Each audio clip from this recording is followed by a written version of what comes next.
Buenos días, profesor. Nosotros vamos a presentar la evaluación número 1 de electrónica programable junto a mi compañero Diego Olivos. Bueno, el circuito número 1 es de un transistor NPN en configuración de emisor común. Bueno, el punto 1 nos pide calcular la corriente de la base del transistor, la corriente del colector, el voltaje en la resistencia RC y el voltaje entre el colector y emisor. Nuestro primer paso fue sacar la corriente base del transistor, donde su fórmula es el voltaje base del transistor menos el voltaje base emisor, todo eso partido en la resistencia B más la resistencia E, entre paréntesis beta más 1. Nos dio como resultado 8,18 por 10 elevado a menos 4 amperes. Luego calculamos IC, donde su fórmula es beta por la corriente base del transistor. Nos dio como resultado 0,0603 amperes. Luego, para calcular BC, su fórmula es la corriente del colector por la resistencia C, donde nos dio como resultado 16,2 volts. Para finalizar, calculamos el voltaje BCE, que es el voltaje colector del emisor. Su fórmula es el voltaje de la fuente menos la resistencia C por la corriente del colector menos la resistencia E, paréntesis, nos dio como resultado 6,46 volts. Bueno, el punto número 2 nos pide mencionar si el transistor se encuentra en saturación o no y justificar nuestra respuesta. Bueno, para primero ver si el transistor se encuentra en saturación o no, debemos calcular ICM, donde su fórmula es la base de la fuente menos el voltaje base del emisor partido por la resistencia C más la resistencia E, y eso paréntesis beta más 1 partido en beta. Bueno, nos dio como resultado 0,79 amperes, donde es mayor que la corriente del colector, donde eso nos dio 0,06 amperes. Bueno, con este resultado nos podemos dar cuenta de que el transistor no se encuentra en saturación, ya que IC no se encuentra en su intensidad máxima. Por ende, se ajusta a la corriente que se entrega por la malla del colector. Voy a continuar presentando nuestros circuitos. Bueno, acá nos dice: considere el siguiente circuito electrónico basado en amplificador operacional para que el encendido de una lámpara en base a su sensor. Bueno, este sensor lo reemplazaremos por un potenciómetro, este que está acá, y veremos cómo influye eso. Lo primero que nos pide es determinar cuál es el voltaje mínimo que se requiere en la entrada no inversora del amplificador operacional para que la lámpara se encienda. Lo que nos pide es calcular cuál es el voltaje mínimo que necesita esta entrada, la entrada no inversora, donde está el más, para que sea mayor a la menor, y así este amplificador entregue su voltaje a mayor cantidad. Entonces, hicimos una fórmula ocupando el divisor de voltaje, que eso es la base fuente por la segunda resistencia dividido la segunda resistencia más la primera. Entonces hicimos los procedimientos y nos dio el total de 3,59 volts, que luego comprobaremos ese valor. Entonces, analizando esto, concluimos que el voltaje más, o sea que es el voltaje de la entrada no inversora, esta es la entrada inversora, es menos, esta entrada no inversora tiene que ser mayor a 3,59, que es el resultado. Entonces daremos por hecho que el voltaje será igual o mayor a 3,6 volts. Y de alguna forma daremos por hecho que el potenciómetro le daremos un valor de 5 kilo ohm. Eso veremos después el resultado de por qué eso. Entonces, seguimos con nuestro siguiente ejercicio, que era calcular el valor de resistencia 3 para asegurarse que el transistor Q1 se encuentre en saturación, con el fin de que la lámpara funcione correctamente. Lo que nos pide es calcular esta incógnita, bien, dando por hecho que esto se encontrará en saturación y así la lámpara funcione correctamente, obteniendo su voltaje. Ocuparemos esta fórmula, que es la IB, porque acá tenemos nuestra variable, la despejaremos después. Para empezar, necesitamos conocer la intensidad colectora. Para esto ocupamos la fórmula de la potencia. La fórmula de la potencia cuenta con que es igual al voltaje por la intensidad. Entonces los datos nos los da acá. La lámpara tiene un voltaje de 12 volts y una potencia de 3 watts. Reemplazamos y nos da 2,5 volts la intensidad colectora.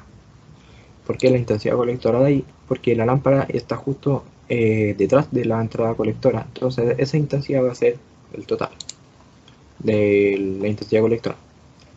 Ahora que tenemos esta intensidad, podremos calcular la intensidad de la base, que es intensidad colectora partido de la ganancia. Hicimos los datos y nos dio el total de 0,02 amperes. Ahora ocuparemos la fórmula principal y haciendo pasos algebraicos despejaremos R3 que tenemos acá. Esa es la fórmula que ocuparemos. Ahora despejamos todos los datos que tenemos y nos dio el total de 444 ohm.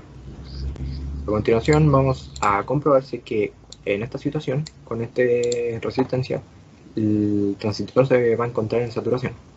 Entonces, primero vamos a calcular la resistencia del colector, que no lo teníamos, y para eso ocupamos la ley de Ohm en la lámpara, o sea, con los datos que teníamos en la lámpara. Entonces, reemplazamos el voltaje que nos daba y la intensidad que sacamos al principio, y nos dio un total de 4,8 ohm, la resistencia del colector. Ahora vamos a calcular la intensidad colectora máxima. Acá tenemos la fórmula y reemplazamos todos los datos y nos dio el total de 1,96 amperes. Analizamos esto. Vimos que nos da 1,96 amperes, pero esto es menor a 2,5 amperes, que era la intensidad colectora que nos da en la situación del sistema. Entonces, analizando esto, donde la intensidad máxima, colectora máxima es menor que la intensidad colectora, se confirma que el transistor sí está en saturación. Bueno, ahora vamos a simular el circuito y verificando su funcionamiento. Lo haremos en LiveWire, ya que no tenemos otra. Acá tenemos el circuito. Este es nuestro circuito con todos sus valores, resistencia y todo en su posición. Lo hacemos correr y primero veremos la cantidad de la entrada inversora. Nos da un total de 3,59 volts, como sale ahí, que es el dato que acabamos de ver hace poquito, que es este. Y acá arriba nos da 3,9 volts, considerando que este potenciómetro tengo un total de 5 kilo ohm. Con 5 kilo ohm nos da los 4 volts en la entrada no inversora. Entonces el voltaje positivo va a predominar y sale por acá hacia la lámpara y carga la lámpara. Y acá, ¿qué ocurre? En la salida del amplificador sale el 90% de voltaje aproximadamente de la fuente, va hacia la base y acá provoca la saturación, siendo que por el lado colector no se devuelve corriente y sale por el emisor. Ahora veremos el siguiente circuito. Considerando el siguiente circuito electrónico basado en el amplificador operacional y transistores bipolares. Transistores bipolares y el amplificador operacional. Simularemos el circuito y explicaremos su funcionamiento en detalle. Ahora lo vamos a abrir. Este es nuestro circuito. Todos sus datos y parecido. Ahora lo haremos funcionar y veremos que acá los diodos de emisores de luz van a ir alternando en el momento que se enciende a través de que va pasando el tiempo. Ahora está grabando y por ahí va a ocurrir. Bueno, cuando ocurre esto es porque acá tenemos tres fuentes. Una de 15, otra de 15, otra de 15. ¿Ve? Ahí se está alternando. Entonces, donde se está alimentando de tres puntos diferentes, este punto va a cargar va a fluir corriente por todos estos circuitos de acá donde están los dos emisores de luz, yendo por un camino, y cuando se unan estos dos caminos por acá, donde está este resistor 1, y choquen en este transistor 2, lo llamaremos así, ocurrirá una saturación acá. Cuando ocurra esa saturación, toda esta corriente se dará hacia el transistor 1, cuando ocurre acá en el transistor 1, se enciende todos estos diodos de emisores de luz de acá y los de acá se apagan. Pero acá, ¿qué ocurre? Cuando la corriente fluye por acá y entra por el colector del transistor 1, el amplificador, por el amplificador saldrá la cantidad de fuente de acá, o sea, los 15 volts saldrán por acá. Irán por el resistor 4 y entrarán por la base. Y ahí ocurre otra saturación. Y cuando ocurre esa saturación, ocurrirá el flujo por acá, por el resistor 1. Entonces, es un ciclo que trata de saturar este, y después este, y después de este, y se irán encendiendo alternamente estas dos diodos. Ahora describiremos la configuración en el cual se encuentra el amplificador operacional y la función que cumple el circuito.